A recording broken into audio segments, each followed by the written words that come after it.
नमस्कार जय जगन्नाथ मु बापू आपण मानकु मोर कविता केउ गाँव केउ चाष हुए को स्वागत।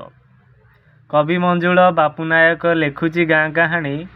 कवि मंजुल बापू नायक लेखुची गाँ कहानी। केउ गाँव केउ चाष हुए कहूची शुणिब पुणी कहूची शुणिब पुणी। तुलसीपुरर चषापुଅ दिए 12 मास झोटी बिरी। तुलसीपुरर चषापुଅ दिए 12 मास झोट बिरी। पथरी पोडार मुग डाली को जोगाए भेड़ा टुपुरी। परशुरामपुर नाली पियाज केन्दुपल्ली बाईगण। हरिराजपुर थोली टमाटो राइजे विख्यात जान।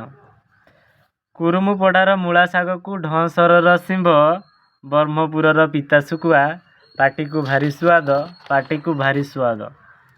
डमपड़ार नईकूल आलू सिमिली पुरर कोबी। थरे खाइथिले लोभ छाड़बनी हेउथिब भाभी भाभी हेउथिब भाभी भाभी। कुमुसरर कसी काकुड़ी कियापलार दही। अंधारुआर शाल उखुड़ा निये मनकु मोही। इच्छापुरर कसी कखारू इच्छापुरर कसी कखारू कंतकाईर सारू। बरपुटर धानुआ लंका रजीवर खुंब आलू। खजुरीपदार छोट कलरा सातखंडर आखु। बारिया भेंडी भूली हुए ना कौन देखु देखु। नाटेरी माटीर बादाम भजा खाइबाकू लागे बढ़िया मजा। पोड़ा पाटणार कटिकी खड़ा भाजी खाइले जाती भड़ा।